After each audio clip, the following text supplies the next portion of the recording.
हरे कृष्ण भक्तवृंद मो श्याम सुंदर इस्कन रुक्मिणी विहार वृंदावन आसी आज आम शिखा आम जीवन मूल उद्देश्य कौन आम भगवान गढ़ी कहीं गढ़ी से कथा मुझे आपको आज शिखे यदि कौन से भूल कही आपड़ त्रुटि संशोधन करेंगे आपण मत कमेंट ठीक आंसर देदे। हरे कृष्ण।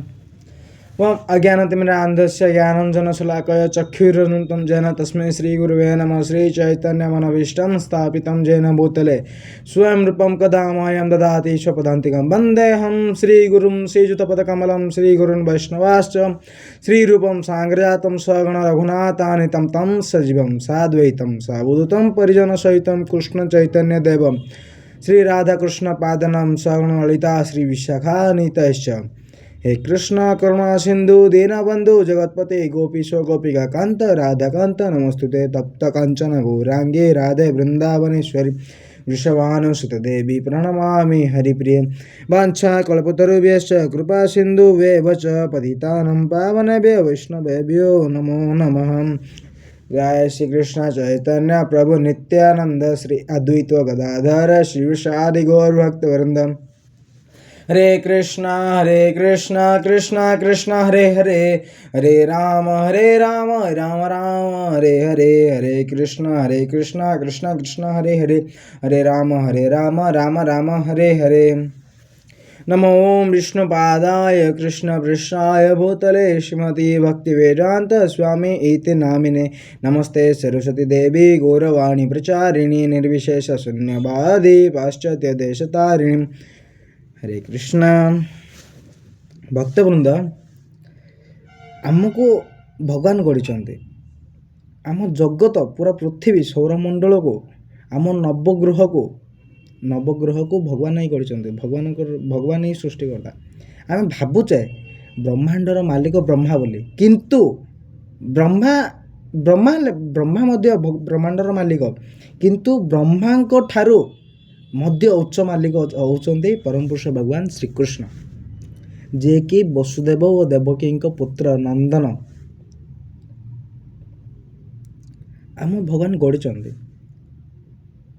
आमर मुख्य उद्देश्य आमे किपरि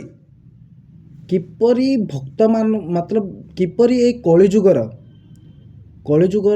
बद्धजीव मानू किपरि आम भक्ति मार्ग रे योगदान करि परिया एवं तांको भक्तिर मुख्य उद्देश्य बताया। भक्ति कले कौन सफल हुए कौन जीवन लाभ हुए ताहा आम बताया। से भगवान आम गढ़ी किंतु आम यही उद्देश्य आम भगवान गढ़ी किंतु वर्तमान जुगरे बद्धजीव माने यही उद्देश्यर अपोजिट विपरीत काम कार्य कर भगवान ए कलिजुगर अंतरे पुणी थर आविर्भूत हे कलिजुग को नाश करे कल्कि अवतार रूप धारण कर आसवे। श्रील प्रभुपाद जी भगवान को शुद्ध भक्त अभयचरणारविंद भक्तिवेदांत स्वामी श्रील प्रभुपाद जी तांके भक्तिवेदांत स्वामी श्रील प्रभुपाद जी कहते आम जीवन मूल उद्देश्य है आम बुक डिस्ट्रीब्यूशन मतलब बही वितरण प्रभुपाद जी जो ग्रंथ लिखा जाए से बही को आम वितरण करिया ताही आमर मुख्य उद्देश्य अटे। आमको आमे जब मु गोटे उदाहरण दूसरी आमे जदि आमको लोक जानवे किपरि आमे बंची थिला पर्यंत आम लाइफ ए शरीर जो पर्यंत श्वासक्रिया थी पंचभूत थी शरीर मध्य से पर्यंत लोक मैंने आमको जानवे किंतु तापर मृत्यु हो गला पर किए जानीपर ना किंतु गोटे उद्देश्य जानीपर ताहा कौन ताहा होची ग्रंथ। आमे जदि क्यों ग्रंथ लिखा जहाँ एग्जांपल प्रभुपाद जी जो ग्रंथ लिखिते से ग्रंथ से माने आम आगे ना देह त्याग कर किंतु तांको स्मरण तो आम करें ना तांको बही तांके जो ग्रंथ लिखिं ताहा तो आम पढ़ी आम तांको स्मरण करें से प्रभुपाद जी कहते मूल उद्देश्य है आमर जीवन मूल उद्देश्य है प्रत्येक सेवा अच्छी केते प्रकार सेवा अच्छे भगवान को सेवा करने अनेक प्रकार सेवा अच्छी आमर तो भगवान जन्म देते भगवान सृष्टि करमको भगवान सेवा करें भगवान को खुशी करें आम खुशी पारे ना ଖୁସି ରହିପାରିବା। ଆମେ ଇନ୍ଦ୍ରିୟକୁ ଖୁସି କଲେ ଆମେ କିଛି ହେବନି। ଆମ ସୁଖ ଆମର 5 ମିନିଟ୍ ପାଇଁ ସୁଖ। ଯେଉଁ ଇନ୍ଦ୍ରିୟ ସୁଖ ଆମେ କରୁଛେ ସେ 5 ମିନିଟ୍ ପାଇଁ, କିନ୍ତୁ ଆମେ ଜାଣିପାରୁ ନାହିଁ ସେଇ ସୁଖ 5 ମିନିଟ୍ ରହୁଛି କି ନାହିଁ। କିନ୍ତୁ ପ୍ରକୃତ ସୁଖ ହେଲା ଭଗବାନଙ୍କର ନାମ ଜପ। ଭଗବାନଙ୍କର ନାମ ଜପ କର, ଭଗବାନଙ୍କର ଗୁଣଗାନ କର ଏବଂ ଭଗବାନଙ୍କର ବାଣୀ ଶୁଣ, ପ୍ରକୃତ ସୁଖ ଆସିବ। ଆପଣ ଥରେ ଚେଷ୍ଟା କରିଦିଅନ୍ତୁ। ଯେଉଁ ସନ୍ନ୍ୟାସୀ, ଯେଉଁ ସାଧୁ, ମୁଁ ଏକ୍ଜାମ୍ପଲ୍ ଦେଉଛି ଏଚ୍ ଗୋପାଳକୃଷ୍ଣ ଗୋସ୍ୱାମୀ ମହାରାଜ, ତାଙ୍କଠାରୁ ଗୋଟିଏ ବାଣୀ, ଗୋଟିଏ ଭିଡ଼ିଓ ଦେଖନ୍ତୁ, ତାଙ୍କର ସ୍ପିକର ମତଲବ ତାଙ୍କେ ପ୍ରବକ୍ତା ହେଇଥିବେ, ସେଇ ଭିଡ଼ିଓ ଦେଖନ୍ତୁ, ଆପଣଙ୍କ ଲାଇଫ୍ ଚେଞ୍ଜ ହେଇଯିବ। ଥରେ 100%ରୁ 10% ଲାଇଫ୍ ଚେଞ୍ଜ ହେଇଯିବ। ଆପଣ ଭାବିବେ, ନିଜକୁ ଭାବିବେ ଆମ ଭଗବାନ ସୃଷ୍ଟି କରିଛନ୍ତି, ଆମର ମୂଳ ଉଦ୍ଦେଶ୍ୟ କ'ଣ? ଆମେ କାହିଁକି ଏଇ ମଦ ମାତ୍ସଲ୍ୟ ନିଶା ଦ୍ରବ୍ୟ କରି ଆମେ ଏଇ ବଞ୍ଚିବା? ଆମର ତ ଭଗବାନ ଗଢ଼ିଛନ୍ତି, ଭଗବାନ ଯେମିତି ମା ଗଢ଼ିଛନ୍ତି, ମାଆଙ୍କୁ ଯେମିତି ସମ୍ମାନ କରୁ, ସେମିତି ବି ଭଗବାନ ଆମକୁ ଗଢ଼ିଛନ୍ତି, ଭଗବାନଙ୍କୁ ବି ସମ୍ମାନ କର। ଭଗବାନ ଥରେ ତ ସ୍ମରଣ କର। ଭଗବାନ ଆମକୁ ଏତେ ଗଢ଼ିଛନ୍ତି, ଆମ ସଂସାରରେ ଏତେ ସୃଷ୍ଟି କରିଛନ୍ତି, ଆମେ ଯଦି ଭଗବାନଙ୍କୁ ସ୍ମରଣ କରିବାନି ତାହେଲେ ଭଗବାନଙ୍କର ମୂଲ୍ୟ କ'ଣ ରହିବ? ସେଇଥିପାଇଁ ଭଗବାନଙ୍କୁ ଥରେ ସ୍ମରଣ କର। ଭଗବାନ, ଆପଣ ଭାବୁଛନ୍ତି ନା, ଆପଣ ମନ୍ଦିର ଯିବେ, ଆପଣ କେବେ ଯାଉନଥିବେ, ସୋମବାର ଦିନ ମନ୍ଦିରକୁ ପଳେଇବେ। ସୋମବାର ଦିନ ଗୋଟିଏ ଦିନ ମନ୍ଦିର ଗଲେ କିଛି ହେବ ନାହିଁ। ଭଗବାନ କହୁଛନ୍ତି କି ତମେ ମନ୍ଦିର ନା ଆସ, କିନ୍ତୁ ଭକ୍ତି ଥାଉ, ମନରେ ଭକ୍ତି ଥିବା ଦରକାର। ମନ୍ଦିର ଆସିକି ବାହାର ଲୋକ ଦେଖାଣିଆ ଭକ୍ତି କଲେ କିଛି ଲାଭ ନାହିଁ। ଭକ୍ତିର ଅର୍ଥ ହେଲା ମନରେ ଭକ୍ତି ଥିବାର ଅଛି। ଶୁଦ୍ଧ ଭକ୍ତ ମାନେ କ'ଣ? ନିଜ ମନରେ ଭକ୍ତି ଥାନ୍ତି। ସେମାନେ ଜପ ଟାଇମ୍ରେ କାହା ସହିତ କଥା ନୁହେଁ, ଏକତ୍ର ସ୍ଥାନରେ ଜପ କରନ୍ତି। ଏବଂ ପ୍ରଭୁପାଦ ମଧ୍ୟ କହିଛନ୍ତି, ଯଦି ବୁକ୍ ଡିଷ୍ଟ୍ରିବ୍ୟୁସନ୍ କରିବା ତାହେଲେ କିପରି, ମତଲବ କେଉଁ ଭାବ ଥିଲେ ବୁକ୍ ଡିଷ୍ଟ୍ରିବ୍ୟୁସନ୍ କରିବାକୁ ଇଚ୍ଛା ହେବ? ଆମ ମନରେ ଉତ୍ସାହ ଜାଗ୍ରତ ହେଲେ ଆମେ ବହି ବିତରଣ କରିବାକୁ ଇଚ୍ଛା ହେବ। ଉତ୍ସାହ କେମିତି ଜାଗ୍ରତ ହେବ? ଆମେ ଗୋଟିଏ ସ୍ଥାନରେ 16 ରାଉଣ୍ଡ ମାଳା ଚାଣ୍ଟିଂ କରିବା। 16 ରାଉଣ୍ଡ ଚାଣ୍ଟିଂ କରିବା, ଗୋଟିଏ ସ୍ଥାନର ମନ ସ୍ଥିର କରି। ଆମେ ତ ଜାଣିଛେ ମନକୁ କେବେ ସ୍ଥିର କରିପାରିବା ନାହିଁ, କିନ୍ତୁ ମନକୁ ଆମେ କହିବା, ମନକୁ ଆମେ କେତେ କଣ୍ଟ୍ରୋଲ କରି ରଖିବା। ଭଗବାନଙ୍କୁ ସ୍ମରଣ କରିବା, ଭଗବାନଙ୍କୁ ଆଉ କିଛି ନାହିଁ, ଓନ୍ଲି ଜପ ଟାଇମ୍ରେ ଭଗବାନଙ୍କୁ ସ୍ମରଣ କର। ଆପଣଙ୍କ ମନ ଆସ୍ତେ ଆସ୍ତେ କଣ୍ଟ୍ରୋଲ ହେଇଯିବ। ଏପରି ଉତ୍ସାହ ବଢ଼ିଲେ ଆମେ ବୁକ୍ ଡିଷ୍ଟ୍ରିବ୍ୟୁସନ୍ କରିବା। ଏବେ ଗୀତା ଜୟନ୍ତୀ ଆସୁଛି, ଡିସେମ୍ବର 1ରେ ଆମର ଗୀତା ଜୟନ୍ତୀ ଅଛି।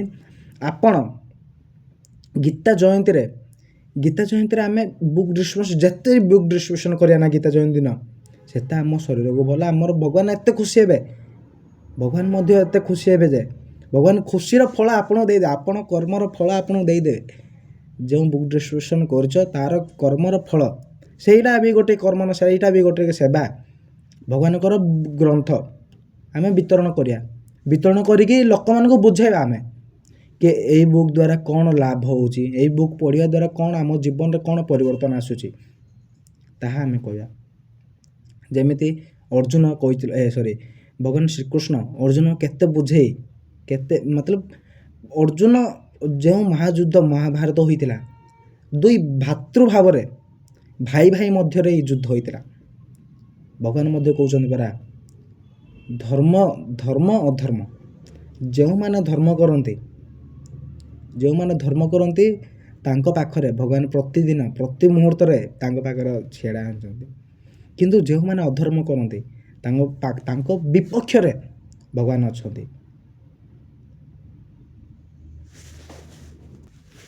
ସେଥିପାଇଁ ପରା ଭଗବାନ କହୁଛନ୍ତି, यदा यदा हि धर्मस्य ग्लानिर्भवति भारत अभ्युत्थानाधर्मस्य तदात्मानं सृजाम्यहं परित्राणाय साधूनां विनाशाय दुष्कृतं धर्म संस्थापनार्थाय संभवामि युगे युगे।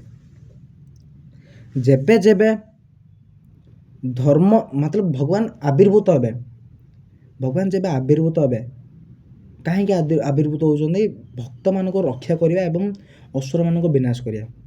ଯେତେବେଳେ ଅଧର୍ମ ବୃଦ୍ଧି ହେଇଯିବ, ସେତେବେଳେ ଭଗବାନ ଆବିର୍ଭୂତ ହୋଇଥାନ୍ତି। ଧର୍ମର ଗ୍ଲାନି ମତଲବ ଧର୍ମର ବୃଦ୍ଧି କରିବା ଏବଂ ଅଧର୍ମକୁ ନାଶ କରିବା ଉଦ୍ଦେଶ୍ୟରେ ଭଗବାନ ଜନ୍ମ ହୋଇଛନ୍ତି ଏବଂ ଧର୍ମ ସଂସ୍ଥାପନାର୍ଥାୟ ସମ୍ଭବାମି ୟୁଗେ ୟୁଗେ ଯୁଗ ଯୁଗରେ ଭଗବାନ ଜନ୍ମ ହୋଇଥାନ୍ତି ଆବିର୍ଭୂତ ହୋଇଥାନ୍ତି ଧର୍ମର ସଂସ୍ଥାପନ କରିବା ପାଇଁ ମତଲବ ଧର୍ମର ପ୍ରତିଷ୍ଠାନ କରିବା ପାଇଁ ଭଗବାନ ପ୍ରତି ଯୁଗରେ ଯେମିତି ତ୍ରେତୟା ଯୁଗରେ ଭଗବାନ ରାମ ଅବତାରରେ ଆସିଥିଲେ ଦ୍ରୌପଦୀ ହେଉଛି କ'ଣ କଳିଯୁଗ ସତ୍ୟଯୁଗ ତ୍ରେତୟା ଯୁଗ ଦ୍ୱାପର ଯୁଗରେ ଭଗବାନ କୃଷ୍ଣ ହେଇକି ଆସିଥିଲେ ଏବେ କଳି ଯୁଗରେ ଭଗବାନ କଳିକି ରୂପ ଧାରଣ କରି ଆସିବେ ବୋଲି ଭାଗବତ କହୁଛି ଶ୍ରୀମଦ୍ ଭାଗବତ କହୁଛନ୍ତି ସେଇଥିପାଇଁ ଆପଣ ମଧ୍ୟ ଅଧର୍ମ ଥିଲେ ଏବେ ବର୍ତ୍ତମାନ ଯୁଗରେ କ'ଣ ବର୍ତ୍ତମାନ ଯୁଗରେ ସବୁ ବୋଧ ଯିବ ଅଧର୍ମ କାମ ହିଁ କରିଥାନ୍ତି କିନ୍ତୁ ସେମାନେ ଜାଣିନାହାନ୍ତି କି ଆମ ଅଧର୍ମ କ'ଣ ଧର୍ମ କ'ଣ ସେଇଥିପାଇଁ ମୁଁ କହୁଛି ଆପଣ ଧର୍ମର ପ୍ରତିଷ୍ଠାନ କରନ୍ତୁ ଧର୍ମ କାମ କରନ୍ତୁ ଭଗବାନଙ୍କର ବୁକ୍ ଡିଷ୍ଟ୍ରିବ୍ୟୁସନ୍ କରନ୍ତୁ ଭଗବାନଙ୍କ ନାମ ଜପ କରନ୍ତୁ ଭଗବାନଙ୍କର ସ୍ମରଣ କରନ୍ତୁ ଭଗବାନଙ୍କର ନାମର ଗୁଣବାଣୀ ଅନ୍ୟକୁ ଜଣାନ୍ତୁ ଅନ୍ୟକୁ ଜଣେଇବା ଦେଖ ଶ୍ରବଣ କରିବା ଏବଂ ସ୍ମରଣ କରିବା ନବଦାଭୂତି କହିଥିଲେ ପରା ଶ୍ରବଣಂ କୀର୍ତ୍ତନಂ ସ୍ମରଣಂ ବିଷ୍ଣୁ ଶ୍ରବଣಂ କୀର୍ତ୍ତନಂ ସ୍ମରଣಂ ପାଦସେବନಂ ବିଷ୍ଣୁ ଭୁଲ ହେଇଗଲା ମୋର ଶ୍ରବଣಂ କୀର୍ତ୍ତନಂ ବିଷ୍ଣୁ ସ୍ମରଣಂ ପାଦସେବନମ୍ ଅର୍ଚ୍ଚନମ୍ ବନ୍ଦନମ୍ ଦାସ୍ୟମ୍ ସାକ୍ଷ୍ୟମ୍ ଆତ୍ମନିବେଦନମ୍ ନବଦା ଭକ୍ତି ଏହି ନବଦା ଭକ୍ତିରେ ଭଗବାନଙ୍କୁ ଆମେ ସ୍ମରଣ କରିବା ଭଗବାନଙ୍କୁ ପ୍ରାପ୍ତି କରିପାରିବା ଏହି ନବଦା ଭକ୍ତିରେ ଆମେ ନବଦା ଭକ୍ତିରେ 9ଟି ଆଚାର୍ଯ୍ୟ ଭଗବାନଙ୍କୁ ପ୍ରାପ୍ତି କରୁଛନ୍ତି ସେଇଥିପାଇଁ ଏହି ନବଦା ଭକ୍ତିରେ ଆମେ ଭଗବାନଙ୍କର ନାମ ସ୍ମରଣ କରି ଭଗବାନଙ୍କର କୀର୍ତ୍ତନ କରି ଭଗବାନଙ୍କର ଗୁଣଗାନ କରି ଭଗବାନଙ୍କ ଶରଣରେ ଆମେ ଯାଇ ଭଗବାନଙ୍କୁ ନିଜକୁ ଦାସ୍ୟ ମନେ ଭାବି କରି ଭଗବାନଙ୍କୁ ଆମେ ପ୍ରାପ୍ତି କରିପାରିବା ଏବଂ ଏହି ଗୀତା ଜୟନ୍ତୀରେ ଆପଣ ଡିସେମ୍ବର 1 ମାସରେ ଯେତେ ପାରୁଛ ଗୀତାକୁ ବିତରଣ କର ଆପଣଙ୍କ ଭଲ ଭଗବାନ ମଧ୍ୟ ଖୁସି ହେବେ ଆପଣ ମଧ୍ୟ ଖୁସି ରହିବେ ହରେ କୃଷ୍ଣ ହରେ କୃଷ୍ଣ ହରେ କୃଷ୍ଣ ହରେ କୃଷ୍ଣ କୃଷ୍ଣ କୃଷ୍ଣ ହରେ ହରେ ହରେ ରାମ ରାମ ରାମ ହରେ ହରେ ଯଦି କୌଣସି ଭୁଲ ଥିଲେ କ୍ଷମା କରିଦେବେ ହରେ କୃଷ୍ଣ।